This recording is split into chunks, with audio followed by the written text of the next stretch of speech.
I'm with Dr. Trey Rogers, who's a turf expert. And Trey, homeowners have a hard time making decisions on products for their home, but even harder figuring out what kind of fertilizer they need for their home. That's right. Well, the first thing to remember, though, is that your garden center has pre-selected fertilizers that are best for you and your area, so have a little faith in them. Okay, what about all these numbers, though? They range from high to low. What do they really mean?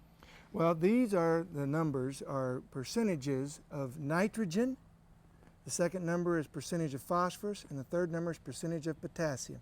These are the major elements that are necessary for us to grow good turf grass. Okay, when do you use which in terms of the time of the year? Yeah, what I like to tell people is that during the fall of the year, use a complete fertilizer, which means all three of these elements are present.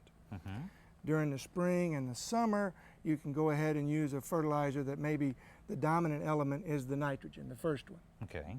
So the phosphorus and the potassium, not quite as important. Okay. Now, I'm still a little confused because sometimes at the garden center I'll see identical bags, identical numbers, covering the identical amount of space, but there'll be 3 times the difference in cost. Exactly. Now, usually what's happening in this situation is that the fertilizer that costs more is going to last longer. Okay, it's the one that costs a little bit less may only last 3 or 4 weeks. The other one's going to last 3 or 4 months. No matter what you do, follow the label directions and remember, twice as much is never twice as good.